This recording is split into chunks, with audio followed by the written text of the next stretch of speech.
What's up, guys? You saw the Gladiator Hulk Pop review. Now it's time for HELA!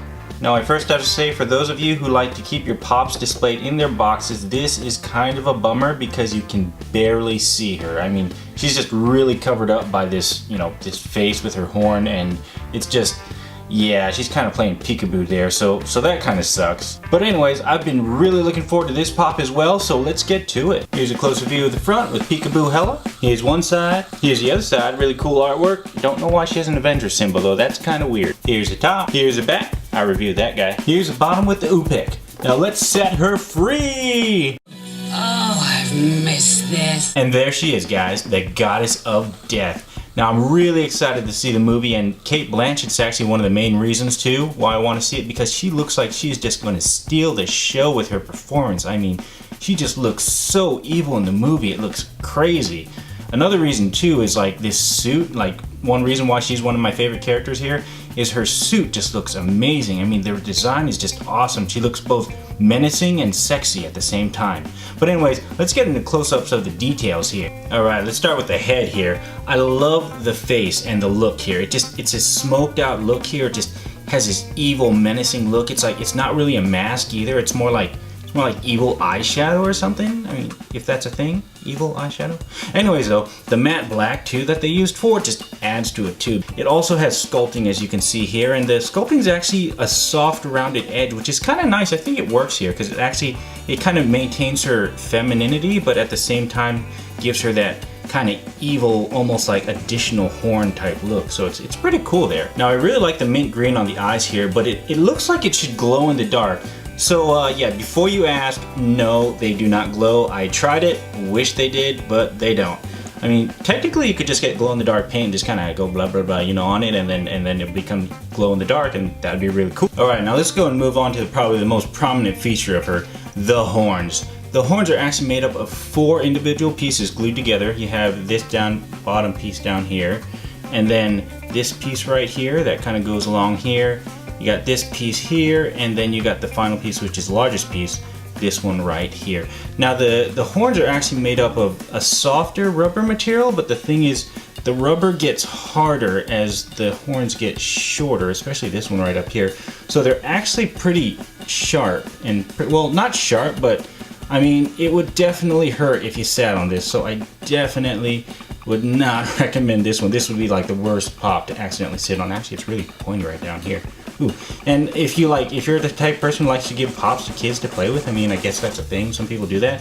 I wouldn't recommend her because these horns, like I said, they could provide, yeah, they could be hazardous. Just don't, just don't. Now there is some strange marring, as you can see. It's not super flush smooth. You can see some portions right here. It looks like they either over painted it, like they blobbed the paint, or maybe the glue they used actually marred the surface of it. I'm not sure which one it is. You don't see too much on the front, so it's not quite that big a deal because I won't be displaying it with the back facing.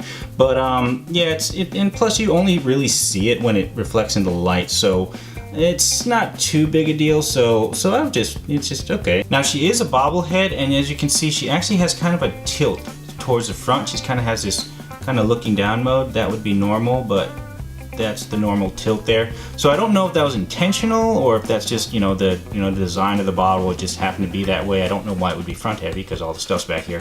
Maybe they overcompensated. But either way though, even if it's a flaw, it actually kind of adds to it because it gives her a more menacing look. Kind of a downward like evil look. So it's pretty cool. All right, now moving on down to the body. The body is actually comprised of 5 separate pieces. You have the arms by themselves that attach at the very bottom of the shoulders, and then you have the biggest piece, which is the torso, which is from the neck all the way down, and it includes the right leg. The left leg is a separate piece, and it glues on right at the hip joint right here. And then the last piece is the cape right there, which just kind of glues on there. It's actually molded really well, and the glue points, they're almost seamless, so they're pretty flush fitting. Now the whole body itself, including the head, is actually molded in black, so everything that's green is actually paint. But they use a really nice shiny metallic green paint, and the thing is, I've seen the set photos and also the trailer, and it looks like they actually picked a shade that's pretty spot on to the movie. Also too, all the green parts are actually raised up. They're not just painted on. It's actually molded on. It's 3D molded. And the thing too is it has a nice tapered edge to them. So it gives it kind of a more feminine look, so it adds to that as well. Now the paint applications are actually pretty spot on as well. There's very minimal bleeding or misalignment. And the hands are pretty well too. I like the little fingers there. They're pretty nicely spaced. They did a good job here on the cape as well. It's got some nice molded wrinkles to it, so it has a nice flowing look to it.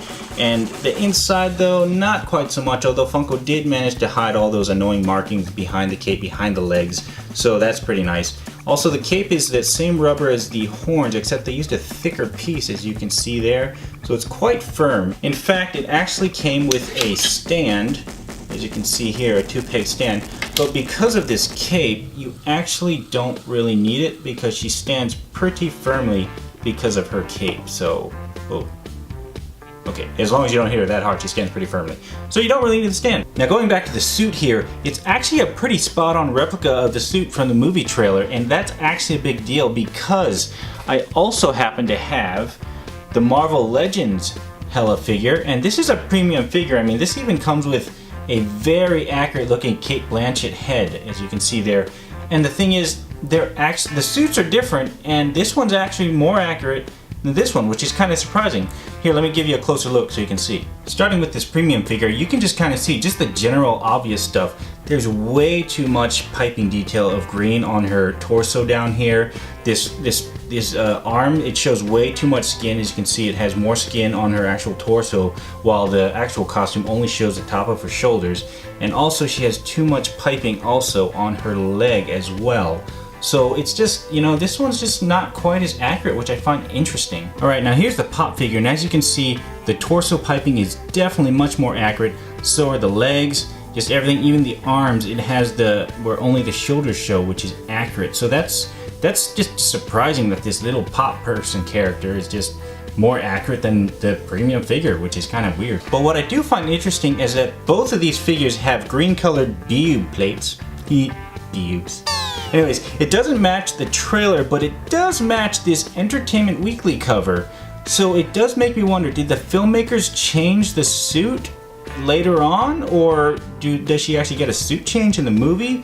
I mean, I guess we'll just have to see the movie to find out. Although I do have on a side note, I do have a hunch. I believe that her horns actually get bigger as she gets powerful in the movie. But we'll just have to see, like I said, when it comes out. Alright, now let's go and do some size comparisons. Now here she is next to Gladiator Hulk, also from Thor Ragnarok. As you can see, he's just massive. She's tiny compared to him, but then again, he's pretty much bigger than all the other pops, as you saw in the other review for the Gladiator Hulk. So let's go and compare her to some other female characters. I mean, here's Aquawoman here. Put her there, and then here's Wonder Woman. Not there, and then also Rita Repulsa. Let's move back a bit. Oh geez, oh my god. Okay, that's better. As you can see, she's actually kind of smaller than the other female characters as well, which is kind of interesting. She's definitely smaller than Wonder Woman. Wonder Woman's pretty buff. Aquawoman right here, aka Mara, the body's about the same, but her head is just so much bigger. So it's kind of interesting there. And with Rita Repulsa, she's still a little bit smaller, although, you know, it's like they're both kind of green and stuff. It's, aside from the shade, they almost look like they could be sisters, but anyways. Well guys, that has been the review of the Funko Pop HELA from Thor Ragnarok. Super awesome figure. Definitely recommend picking her up because I think you'll just be really happy with her. And also too, if you enjoyed this video, go ahead and drop a like. It'll be much appreciated. And also too, I have Rey from the new Last Jedi movie coming up next, so if you want to check her out, make sure you subscribe also. And until the next video guys, I will catch you later. No.